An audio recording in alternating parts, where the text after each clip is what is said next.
Malam ni saya datang, kita nak sama-sama muhasabah diri. Adakah kita dekat dengan Allah? Adakah rahmat Allah Ta'ala dekat dengan kita? Ataupun amat jauh dengan kita? Yang kedua, tanda jahat yang kedua, wajumudul aini, mata yang beku. Asyik tengok buruk orang je, baik orang tak pernah nampak.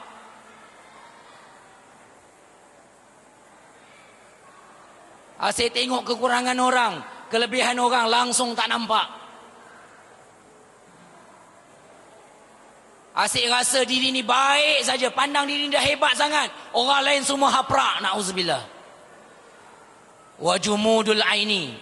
Apatah lagi, surat khabar percaya, tengok surat khabar, percaya surat khabar. Tengok Al-Quran tak nak, apatah lagi nak percaya Al-Quran. Sebab itulah Allah Ta'ala tegur kita dalam Al-Quran, waman asdaqu minallahi haditha. Kata Allah, siapa yang lebih benar perkataannya dari Allah? Ibu-ibu, ayah-ayah, saya tanya kita semua, kita percaya cakap surat khabar ke kita percaya cakap Allah? Sepanjang kita dah hidup ni. Tuan yang berbaju purple ke biru, sepanjang dah hidup sebelum ni, kita lebih percaya cakap surat khabar ke kita lebih percaya cakap Allah? Surat khabar. Jadi Allah Ta'ala tanya kita dua kali ulang, waman asdaqu minallahi haditha, waman asdaqu minallahi qila. Boleh tengok surat khabar, boleh baca surat khabar, tetapi jangan lupa murajaah juga Al-Quran. Jangan percaya bulat-bulat cakap surat khabar. Antara ahli neraka ialah orang yang mengadu domba. Kalau surat khabar itu melaga-lagakan orang, fikir-fikirlah sendiri. Dan kita duduk dalam taman warisan, kota warisan ni, jangan jadi pengadu domba. Orang jadi pengadu domba, tak ada berkat dalam hidup, tak dapat rahmat Allah. Tanda yang ketiga, wal hirsu, sentiasa berkira-kira. Macam saya cakap tadi, anak minta belanja berkira-kira, tapi kalau mulut minta belanja beli rokok tak pernah berkira-kira.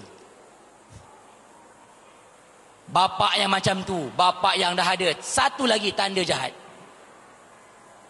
Suami yang macam tu, suami yang dah ada, satu lagi tanda jahat. Kalau yang merokok tu ibu, ibu berkira-kira. Kalau mulut isap rokok, minta belanja beli rokok tak pernah berkira-kira. Anak minta belanja beli pensel berkira-kira. Ibu yang dah ada lagi, satu tanda kejahatan. Malam ni malam direct to the point. Sebelum ni saya cuka sindir-sindir, kias-kias.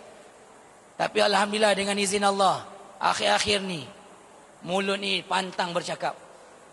Untuk menyedarkan diri saya, yang hina lagi kerdil, dan kita semua yang mendengar.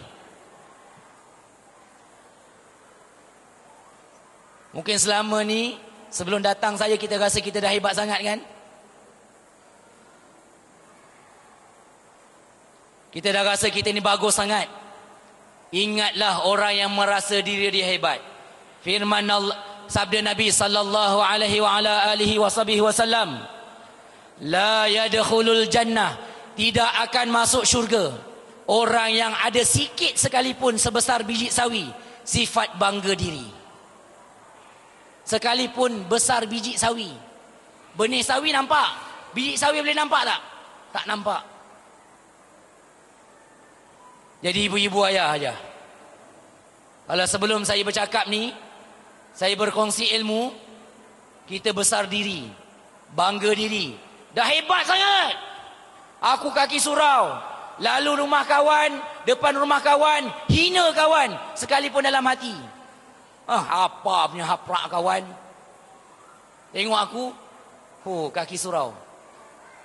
Kita ni ibu-ibu, ayah, mungkin dalam surau ni kita warak, waw ra'ain, tetapi di luar sana silap-silap kita ni warak. Tahu warak? akulah keras macam batu. Dalam surah Waraq dengan ain, luar surah Waraq dengan qaf atau ROCK, keras macam batu. Kadang-kadang tak mustahil orang yang dua tu lebih hebat daripada kita. Sebab itulah Nabi didik kita. Hadis yang saya baca tadi, masa sesi yang pertama, Nabi kata, aku pun kata Nabi tak masuk syurga dengan amalan.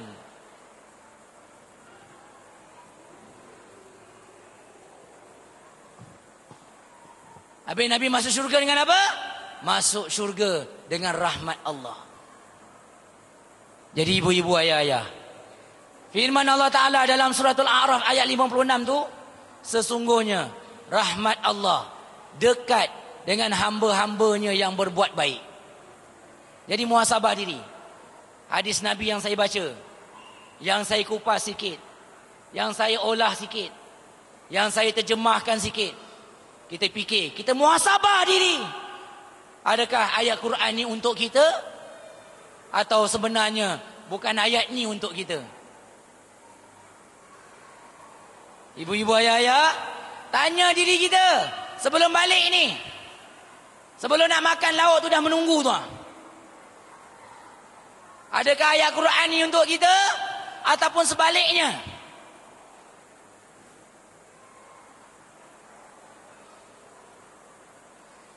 Ibu-ibu, ayah-ayah yang dirahmati Allah,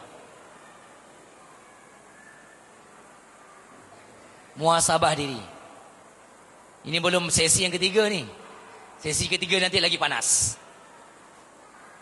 Sebab saya tengok tadi Ustaz Zamri pun dah panas. Saya pun tergoda dengan kepanasan Ustaz Zamri. Ibu-ibu, ayah-ayah yang dirahmati Allah, malam ni, walaupun tajuk kita mencari berkat, mengharap rahmat, tetapi di sebalik tajuk ini, yang kita nak ialah kita nak muhasabah diri kita, nak bersihkan hati kita, agar bulan yang memang penuh dengan keberkatan, iaitu bulan Ramadan, akan membuahkan hasil yang betul-betul buah yang padat dengan rahmat Allah Subhanahu wa taala. Awaluhu rahmah wa awsatuhu maghfirah wa akhiruhu itqum minan nar. Boleh ayah-ayah, ibu-ibu? Boleh tak ibu-ibu, ayah-ayah? Boleh atau tidak? Suara saya lebih kuat, boleh atau tidak? Saya pun tak makan lagi ni, boleh atau tidak? Tak semangat. Macam main-mainnya, dengar main-main. Boleh atau tidak? Itulah orang kota warisan. Mewarisi apa? Mewarisi perjuangan Rasul sallallahu alaihi wasallam. Itu makna di sebalik warisan. Simbolik pada nama warisan, yang saya boleh terjemahkan pada pendapat saya. Jadi wallahu a'lam. Terima kasih kepada Ustaz Nasrullah di atas huraian dia yang menyentuh pintu hati kita semua. Esok kota warisan udara dia bersih daripada asap rokok. Esok lah Ustaz, malam ni dia akan habiskan semua kotak-kotak yang ada. Kan? Esok akan bersih insya-Allah. Jadi tuan-tuan dimati Allah Subhanahu Wa Taala. Malam ni kena bagi bersih. Bukan esok. Begitulah selesainya dua pusingan. Kita sebenarnya nak buka persoalan kepada penonton-penonton. Kalau ada persoalan nak tanya pada dua planner kita. Jadi kita ada masa yang agak singkat, tuan-tuan yang dimati Allah Taala. Sebab saya dah beritahu tadi ada panel, kita ada round ketiga untuk soal jawab. Tapi dia pandai. Round kedua dia belasah masa panjang sikit. Kan? Jadi bila masa dah panjang tu, untuk soal jawab tu dah singkat dah. Ke ada soalan-soalan? Satu soalan ke? Kalau ada nak tanya. Mikrofon ada. Saya kira sampai 3. Kalau ada lah. Ada muslimat ada seorang.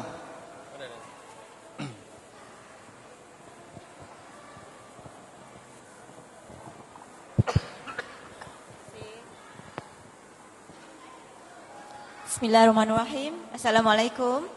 Apakah soalan pertama Ustaz, apakah tip-tip membina keluarga bahagia berlandaskan barakah dan rahmat Allah Taala?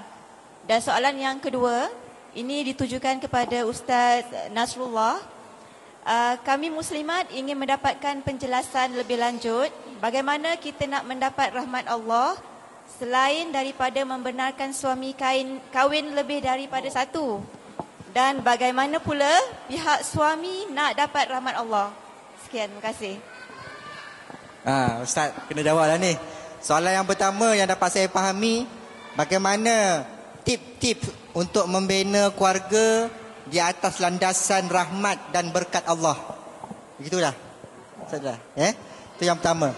Yang kedua, selain daripada isteri nak dapat rahmat Allah Ta'ala ni, benarkan suami kahwin lebih daripada satu, ada tak yang lain Ustaz dapat rahmat ni? Ataupun suami-suami ni macam mana cara nak dapat rahmat? Boleh Ustaz, saya buka pada dua-dua ahli panel lah. Kalau boleh jawab, silakan.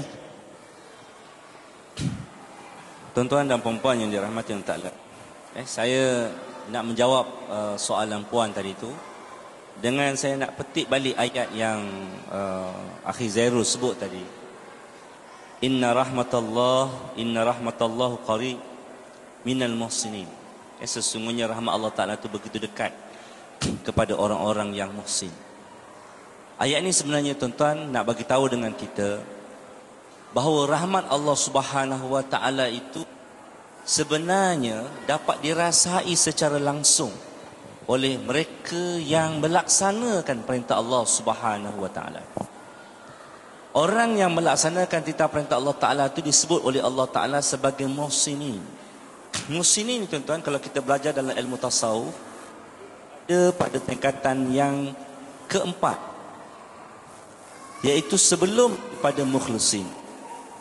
Mula-mula tingkatan iman ni muslim, lepas tu mukmin, lepas tu muttaqin, lepas tu muhsinin, dan yang kelima mukhlisin. Mukhlisin ni orang-orang yang hidupnya, ibadahnya dan amalnya hanya semata-mata kerana Allah Subhanahu Wa Ta'ala. Manakala orang yang muhsinin ialah orang-orang yang melakukan amal ibadat ataupun pekerjaan dengan merasakan bahawa Allah Ta'ala, bahawa dia melihat Allah Subhanahu Wa Ta'ala. Dan kalaupun dia tidak melihat Allah Subhanahu Wa Ta'ala, dia amat yakin Allah Ta'ala melihat perbuatannya. Jadi orang-orang yang muhsinin ini pastilah orang yang akan melakukan titah perintah Allah Subhanahu Wa Ta'ala dengan bersungguh-sungguh. Sebab apa? Sebab dia melaksanakan titah perintah Allah Ta'ala tadi dengan berkeyakinan bahawa dia melihat Allah Ta'ala di hadapan matanya. Ataupun kalaupun dia tak dapat nak rasakan situasi itu, dia yakin Allah Ta'ala sedang melihat dirinya. Jadi bila begitu keadaannya, pastilah dia akan menyempurnakan segala titah perintah Allah Subhanahu Wa Ta'ala. Dan bila mana dia melaksanakan segala titah perintah Allah Subhanahu Wa Ta'ala, maka di kala itu dia akan merasai rahmat Allah Subhanahu Wa Ta'ala. Sebab apa? Syariat Allah Ta'ala diturunkan kepada kita, yang Allah saya sebut dalam surah Yasin tadi ayat yang kelima, Tanzilul Ali Yasin wal Quranil Hakim, innaka Tanzilal Azizur Rahim. Allah Ta'ala kata apa? Al-Quran itu diturunkan di atas nama kemuliaan Allah Subhanahu Wa Ta'ala dan sifat kasih sayang Allah Ta'ala. Maka bila mana kita melaksanakan titah perintah Allah Ta'ala, maka secara tak langsung kita dapat merasai kasih sayang Allah Ta'ala. Tapi kalau kita tak buat, kita tak akan dapat rasa rahmat Allah Ta'ala. Itulah yang saya katakan tadi. Pepatah Arab menyatakan, man la yazuk la yadri. Sesiapa yang tak rasa, dia tak tahu. Siapa yang tak mengamalkan perintah Allah Subhanahu Wa Ta'ala, maka dia tak akan dapat rasa rahmat Allah Subhanahu Wa Ta'ala. Merujuk kepada soalan tadi, bagaimanakah kita nak membina rumah tangga bahagia berdasarkan konsep barakah dan rahmat? Pastilah sebagai seorang suami dan sebagai seorang isteri, kita kena melaksanakan standard Allah Ta'ala dalam mengurus rumah tangga. Yang pertama, nak bina rumah tangga ni tuan-tuan, mestilah berdasarkan kepada pilihan yang terbaik. Yang Nabi sebut nikahilah wanita tadi kerana 4 perkara. Li jamaliha, limaliha, wali hasabiha, wali nasabiha, fasfar bizatid din. Maknanya bagi seorang suami dan seorang isteri bila nak kahwin, Nabi tak nafikan cantiknya, Nabi tak nafikan hartanya, Nabi tak nafikan nasabnya, tetapi utamakanlah agamanya. Jadi kalau kita memilih rumah tangga tadi dengan memilih agama sebagai asas dalam memilih pasangan, maka di kala itu kita akan dapat rasa rahmat Allah Subhanahu wa taala. Tapi kalau kita tidak meletakkan asas agama itu sebagai memilih pasangan hidup kita, bagaimana kita nak rasa rahmat Allah taala? Bagaimana kita nak rasa keberkatan hidup? Yang kedua, bila mana kita nak mendirikan rumah tangga, mestilah kita meletakkan niat yang betul. Zarul sebut awal-awal tadi, innama a'malu binniyat. Segala amal tu dibergantung dengan niatnya. Dinilai berasaskan niatnya. Kalau kita niat tadi berkahwin kerana seorang wanita yang jelita, maka kita akan jadi hamba kepada wanita jelita ini. Kalau kita berkahwin kerana seorang suami yang tampan, gagah, perkasa macam Zairul ni kan, janggut dia Masya Allah, dada yang bidang walaupun kurang tinggi sikit, tapi Masya Allah handsome. Janganlah kembang hidung tu Zairul. Kan? Maka kita akan menjadi hamba kepada Zairul. Kita akan jadi hamba kepada suami kita. Tetapi kalau kita berkahwin kerana Allah Subhanahu wa taala, maka di kala itu kita akan sentiasa gembira. Kerana apa? Kerana kita uruskan rumah tangga tadi bukan kerana suami, bukan kerana isteri, tetapi kerana Allah taala. Suami akan mengecewakan kita. Abang mukir janji, abang cakap bohong, abang dusta, kita kata dekat suami kita. Sebab suami manusia biasa. Suami bukan maksum, suami bukan nabi, bukan rasul. Suami sentiasa ada kekurangannya. So kita akan kecewa dengan suami kita. Bila mana kita berkahwin kerana isteri kita, kita akan kecewa dengan isteri kita. Awak ni tak pandai masak lah, awak ni tak pandai bersolek lah. Harap masa sebelum kahwin dia cantik, lepas kahwin macam tundram. Isteri manusia biasa tuan-tuan. Isteri tak boleh nak elak pengembangan yang berlaku, dan itu fitrah Allah Ta'ala, sunnatullah. Masa nak dara ramping je, kahwin anak seorang kembang, kahwin anak 2 kembang, 3 lagi kembang, 15 lagi kembang. Nak kata macam mana? Dah itu sunnatullah. Kita akan kecewa. Tetapi kalau kita berkahwin kerana Allah, kita tak akan kecewa. Allah Ta'ala tak pernah berbohong dengan kita, Allah Ta'ala tak pernah berdusta dengan kita, Allah Ta'ala tak pernah kecewakan kita. Kerana Allah Ta'ala tu maha indah, maha cantik, maha hebat, maha handsome, dan kekal selama-lamanya. Ramai orang perempuan berebut, ni lah ustaz nasib orang perempuan ustaz. Pagi kerja, petang kerja, malam dikerjakan. Macam mana nak rehat ustaz? Sebab apa? Dia berkahwin kerana suaminya. Macam tu juga suami lah ustaz, nak raya ni kan ustaz, macam-macam lah orang perempuan ni. Nak baju baru lah, nak sofa baru lah, macam-macam. Tapi tuan-tuan, kalau kita berkahwin kerana Allah, kita akan rasa gembira. Kita basuh pinggan, kita rasa Allah Ta'ala bagi pahala. Kita masak, kita rasa Allah Ta'ala bagi pahala.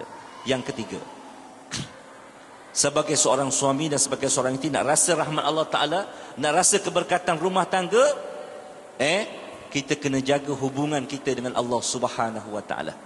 Masa saya jadi qadi dulu tuan-tuan, saya boleh simpulkan, pasangan suami isteri yang bercerai, 99% di antaranya ialah mereka yang mengabaikan solat. Mereka yang mengabaikan solat. Saya tak nafi ustaz yang solat, yang jaga solat bercerai, ada juga. Tapi 1%. Tapi 99% pasangan yang tidak mendirikan solat, ataupun pasangan yang tidak melaksanakan amalan-amalan, kewajipan-kewajipan beragama. Ada seorang perempuan, perempuan ni tuan-tuan diceraikan kali yang keempat. Bila diceraikan kali yang keempat, dia bagi sajak dekat saya, dan dia berpesan dengan saya. Dia kata, ustaz, kalau ada wanita-wanita yang nak memohon cerai, nasihatkan dia, tolong jangan minta cerai, kerana